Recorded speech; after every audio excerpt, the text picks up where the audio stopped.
cuando llega el momento de hacernos cargo de lo que somos como país. Comentarios, reflexiones, pensamiento de ojo a oído. Bueno, gente, de alguna manera hay que digerir, ¿no? Más allá que pasó una semana, gente, mañana es una semana, ¿eh?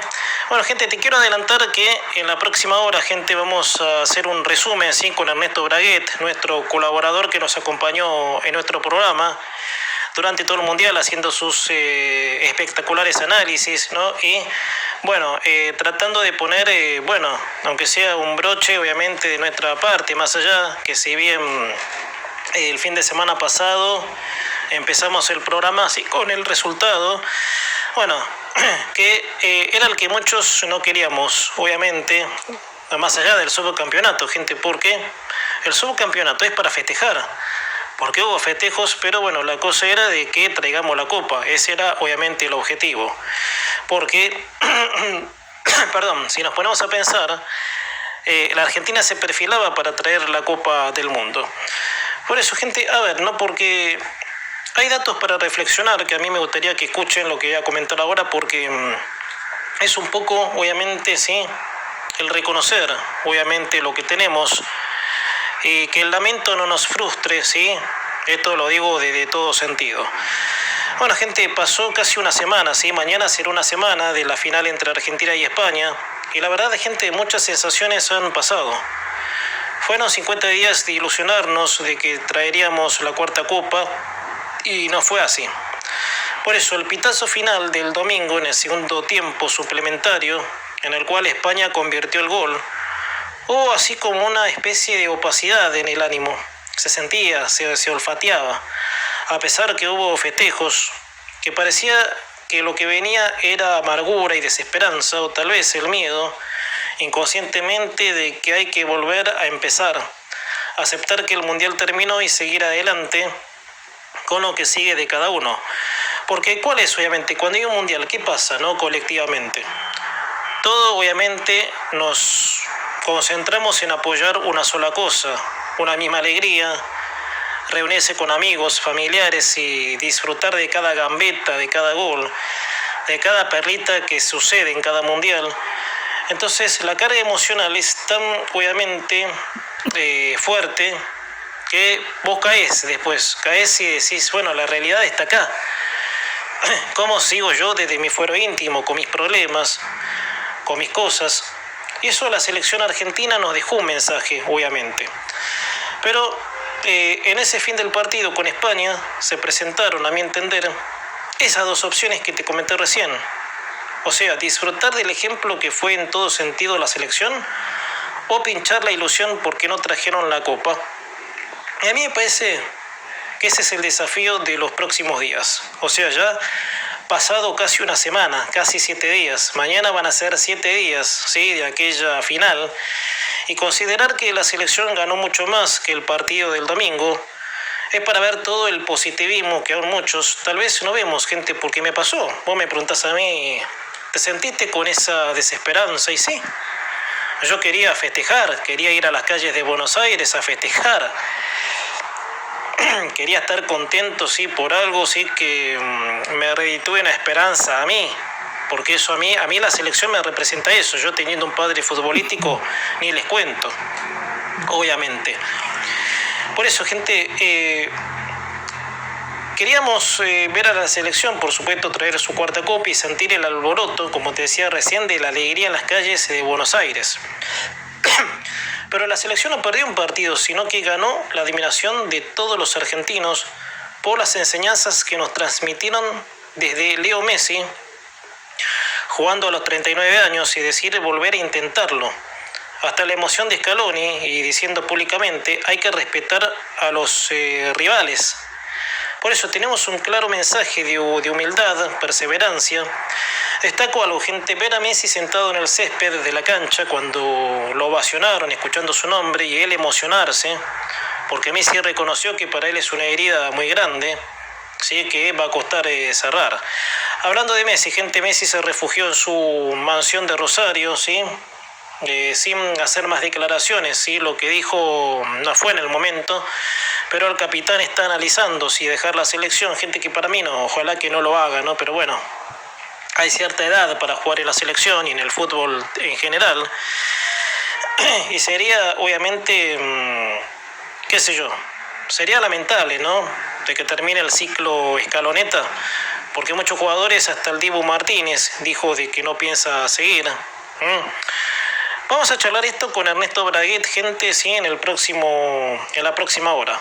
Por eso, gente, y voy a terminar con el tema para pasar a otro y retomarlo después. La selección en este mundial en particular ha dejado mucho para aprender, que el tesoro más preciado sería que muchos argentinos miren ese aprendizaje y traten de ser mejores en sus vidas. ¿Qué es obviamente ese valor? El compañerismo, que ante una derrota hay muchísimas oportunidades. Y yo me quedo con esa frase de Messi que me caló a mí en lo hondo, gente. Yo creo que debo confesar algo. Cuando empezaba el mundial, escuché hablar obviamente de un colega, ¿sí?, de Messi en una editorial de Carlitos, mira, lo voy a nombrar, porque Carlitos soy amigo yo, y lo he sacado acá al aire, y hizo una editorial obviamente relacionado a Messi, ¿sí?, con el sueño de pibe. Y yo hasta las lágrimas que me quebré hasta las lágrimas porque me agarró esa cosa, ¿viste? No lo digo obviamente por, ¿qué es eso? No, pasa, obviamente. Uno pasa por cosas en la vida que cuando ve obviamente un mensaje reflexivo se quiebra, y me pasó a mí. Yo tengo muchísimos problemas obviamente en mi vida personal, y bueno, ese mensaje de Messi me ha quebrado emocionalmente. Pero es verdad, Messi nos dejó un mensaje contundente, ¿sí?, de no creérsela, de golear. Lo único que le importaba era golear, sin meterse en nada, sin ser sobrador con los rivales, obviamente. Bueno, gente, hablando de otro tema, gente, a ver, ¿no?, porque esto lo hemos comentado, me parece, este año y el año pasado creo que también, incluso mucho con Mariano del Barrio lo hemos hablado. Todo tiene un porqué, como todo tendría una lógica. De que encuestas dicen de que la izquierdista Miriam Bregman crece en las mismas, ¿sí? Algo impensado por un país que se propuso crecer y dejar al estatismo de lado. Por eso, más allá, ¿sí?, de lo que pinta en la realidad argentina, puede que haya gente que ubique a Bregman como una alternativa. Pero ¿qué pasa, me pregunto, cuando hablamos de la ciudad de Buenos Aires, distrito en el cual, al menos desde que es autónoma, nunca dejó entrar a la izquierda? Bueno, puede ser que en el lapso en el cual Aníbal Ibarra fue jefe de gobierno, sí que tenía un aval kirchnerista, pero después nunca más, gente. La ciudad de Buenos Aires se lleva 20 años, incluso desde que fue autónoma, allá en 1996, y era gobernada por Fernando de la Rúa. Perdón. Era obviamente un distrito que apuntaba a otra cosa, obviamente que no sea, obviamente, politiquerías de izquierda. Por eso, gente, pero la lógica podría verse justamente en eso, que la sociedad de la ciudad de Buenos Aires no adoptaría las ideas de Miriam Bregman como un avance, porque no lo son. Porque, a ver, gente, según esas encuestas, Bregman tendría un piso de entre 8 y 10 puntos, que es algo que incomoda al PRO y a la propia Libertad Avanza, y en el peronismo buscarían un acercamiento con esa izquierdita de primera cepa. El puntaje de las encuestas la perfilan como candidata en la ciudad de Buenos Aires, y como les decía, que su perfil a la candidatura es seguido por el PRO, y también desde el lado de la conveniencia por el peronismo, porque ahora los muchachos del peronismo, sí, irónicamente diciéndolo, que son un ejemplo, se quieren acercar a la izquierda cuando no se parecen, obviamente, en los detalles, porque en el objetivo de atraso es lo mismo, la izquierda, el peronismo, el kirchnerismo, es todo lo mismo, toda la misma bolsa de gatos. Tienen su estilo, pero el objetivo de país es la miseria, la pobreza, obviamente. Por eso, gente, a ver, este país siempre tiene rarezas que no se destacan del todo, y que justamente parte de la sociedad esté dispuesta a optar por el crecimiento en la vigencia política de esa señora, que en la cara de todos los argentinos dijo que su plan era expropiar la riqueza ajena. A ver, gente, yo siempre te doy este ejemplo de ¿Cuál es la diferencia entre la izquierda y el peronismo? Y creo que muchas veces lo dije y vale una vez más decirlo. La izquierda, en su contundente mensaje, es directa, o sea, sincericidio a full, o sea, Bregman, Del Caño y tantos otros, Néstor Pitrola, que también es otro de izquierda, ¿quién más? Romina del Pla, otra izquierdista, que en la cara te dijeron: venimos a expropiar riqueza, venimos a combatir el capital. Entonces, para combatir el capital, la distribución era el plan. Pero te lo dicen, gente, o sea, por eso, gente al extremo que te lo dicen, Miriam Bregman y todos estos de izquierda sacan siempre el 2% de los votos. Son partidos chicos, obviamente, partidos totalitarios, chicos, con poca gente, porque no crecen, porque vos a la gente con un verso puede comprar el populismo, pero vos le decís: che, ¿te vengo a confiscar la riqueza? No, yo no te voto. Porque eso cala, obviamente, en la naturaleza del ser humano, que te dice en la cara: mira, te voy a robar. Vos tenés, para poner un ejemplo, vos tenés 2 casas, una la tenés que entregar al Estado por solidaridad. Vos tenés una cuenta en el banco, bueno, esa cuenta ya no es más tuya, porque tenés que ser solidario. Que en medio de eso es como quiso Alberto Fernández en su gobierno, obviamente, con la excusa de la pandemia, obviamente. Por eso, gente, este es un país, obviamente, que en un porqué de que mucha gente la tiene como una opción, a mi entender, porque hay gente que no opta al 100% por un modelo liberal. Y aún todavía cree que un capitoste le va a arreglar la vida con el mero hecho de sacarle parte de su riqueza a otro, que ese es el mensaje, repito. La izquierda te lo dice, o sea, tenés un lado sincero, ¿sí? Irónicamente. Mira, yo soy de izquierda, mi discurso es: mira, yo gano y te saco todo.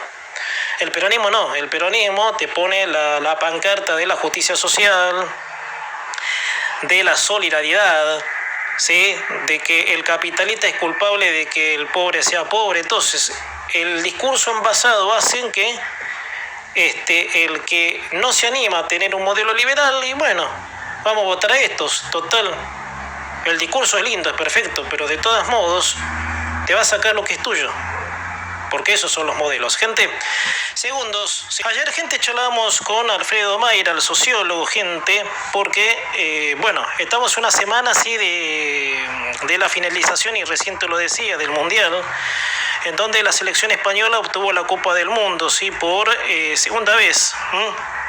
Y, bueno, todo este desenlace trajo comentarios, ¿no? Y suposiciones del argentino respecto a de que pueda haber, obviamente, una campaña anti-argentina. Tal vez esto que ocurrió, gente, con la supuesta campaña anti-argentina en España y otros países del mundo, nos hagan reflexionar de cómo es el argentino, gente. Y ayer lo charlamos mucho al tema, ¿sí? Y que hay más allá de sus defectos. Bueno, gente, a una semana todavía, está muy fresca la final de la Copa del Mundo. Es que apenas pasaron una semana, gente, 7 días. Y hubo muchas situaciones intrafutbolísticas, por así decirlo. Resulta que circuló la versión de una campaña anti-argentina, sí, que el mismo embajador argentino de ese país rechazó. Hablo de Wenceslao Saravia, que destacó la relación de Argentina con España, desmintiendo que dicha campaña exista. A ver, porque la reflexión es el fuerte de mis comentarios. Puede ser que el argentino tenga muchos defectos, que se crea el piola, el vivo, criollo, pero en el fútbol particularmente somos unidos y disfrutamos de nuestra selección. Y más aún todavía, tuvimos nuestra época de apogeo, ¿sí? a nivel cultura, y podría decirse que este país se ha abierto al mundo en recibir a gente de otros países. Y ayer te lo decía. No, porque la Argentina es tildada de racista, ¿sí? Y yo digo, no, perdón, muchachos, racista, un país que le dio de comer durante muchos años, le dio lugar, posibilidades de estudio a extranjeros, cosa que un argentino, y me salen ejemplos, gente, sí, de esto, porque el argentino, sí, siempre a veces se entiende mal, sí, de lo que es el racismo, gente, pero esta acusación fue fuerte esta vez. ¿sí? Porque la Argentina, si era un país defectuoso, el vivo criollo, el que se la sabe todo, y ayer te lo decía, pero racista, gente, por Dios. No hay que repetir lo que algunos quieren escuchar. Por eso, gente, me acordaba, ¿sí? de cuando hay argentinos que van a otros países, sin ir más lejos, gente, en Bolivia. Un argentino una vez fue a Bolivia, tuvo un accidente, hace mucho estoy hablando de esto, perdón, y le cobraron hasta la gasa que usaba. Y acá, gente, nunca existió eso, que para mi criterio debería existir, porque es lógico. Lo gratis no existe, alguien lo paga. Entonces, miren qué racistas seremos los argentinos, que le permitimos hasta el más pobre extranjero usar las cosas gratis, el sistema educativo, la salud. Bueno, gente, a ver, te decía, esto quedó atrás con el correr del siglo XX, ¿sí? Porque empezamos a optar por conductas, colectivamente hablando, muy chagobacanas, tal vez. Conductas, como te decía, del sábelo todo. Y bueno, damos esa impresión. Pero es verdad, repito, colectivamente hablando, el argentino es típico, ¿no? El típico vivo, sí, que se la sabe toda. Y tuvo 8 décadas de decadencia. Porque hay que decir todo, gente. Vieron que yo digo, digamos, cómo son las cosas. Cómo el argentino, por ser tildado, puede reaccionar. Y eso, por supuesto, perdón, también habla un poco de nosotros si nos ponemos a pensar. Así que bueno, gente, el tema lo hablamos ayer mucho, ¿sí? Lo hablamos con Alfredo Mayra, el sociólogo, gente. Y otro tema, gente, porque apareció el ex jefe de gobierno de la ciudad de Buenos Aires, Horacio Rodríguez Larreta, gente, y con este tema en la próxima hora vamos a conversar con Mariano del Barrio, nuestro analista político, porque apareció, como te decía, el ex jefe de gobierno de la ciudad de Buenos Aires, y nada de extrañarse de su actitud, si tenemos en cuenta la campaña que hizo en el PRO para postularse a presidente en las PASO, donde finalmente se impuso Patricia Bullrich. Te decía, Horacio Rodríguez Larreta le cerró la puerta al PRO y sondea un acuerdo con el peronismo no K. El ex jefe de gobierno rechazó negociar con los Macri si mantienen una estrategia con la Libertad Avanza, aunque en los últimos meses retomó el diálogo con Mauricio Macri. Larreta mantiene diferencias con Jorge Macri y descarta un acercamiento mientras el PRO continúe aliado, ¿sí?, con el oficialismo nacional. Larreta busca ampliar ese espacio para competir en un eventual balotaje. Bueno, y ahí vemos, gente, sí, la demostración, sí, de lo que verdaderamente apoya a Larreta. Como que ha mostrado del todo su hilacha de que él no pertenece a la banca que representa liberalismo y que quiere sacar al Estado de encima de las decisiones de privados. Gente, y la frutillita del postre aquí está. Escuchen. Corría el año 2023, campaña presidencial, y sorpresivamente en ese momento el ex jefe de gobierno anunciaba de que su modelo de país, si era elegido presidente, iba a ser con un Estado presente, pero no igual que un Estado acá. O sea, Larreta estaba dispuesto a seguir con regulaciones, con el Estado encima de la economía y, obvio, en la elección interna para definir al candidato de banca, la terminó ganando Bullrich. Entonces, el mensaje sigue siendo ese. Ahora lo inexplicable es de que como Larreta gobernó la ciudad durante 8 décadas siendo un falso, de que apoyaba las ideas del PRO. Bueno, gente, vamos a meternos profundamente con Mariano del Barrio en la segunda hora del programa, porque esto habla así del oportunismo político. Pasa que Larreta no daba ese perfil, gente. Siendo 2 veces jefe de gobierno de la ciudad autónoma de Buenos Aires, tener este pensamiento, digo, pero ¿qué habrá pasado en este muchacho que toma esta actitud, obviamente? Por eso, gente, Larreta busca el peronismo no K, pero resulta que él mismo, si es que ese peronismo no K se define entendiblemente, se acercan a las ideas populistas del kirchnerismo. Entonces, Larreta, es la pregunta, y con Mariano le voy a preguntar esto a full. Larreta es un populista disfrazado, porque él dijo, Larreta pretende hacer un estado, no K, un estado grande pero conmigo, o sea, no obviamente parecido al de los K, y que yo desde la misma existencia, ¿sí? de la humanidad, de lo que se entiende por anomalías, cosas buenas, cosas malas, el estatismo con o sin kirchnerismo es el mismo, gente. Yo no sé Larreta qué pretende hacer. Bueno, gente, hacemos un punto aquí porque este tema lo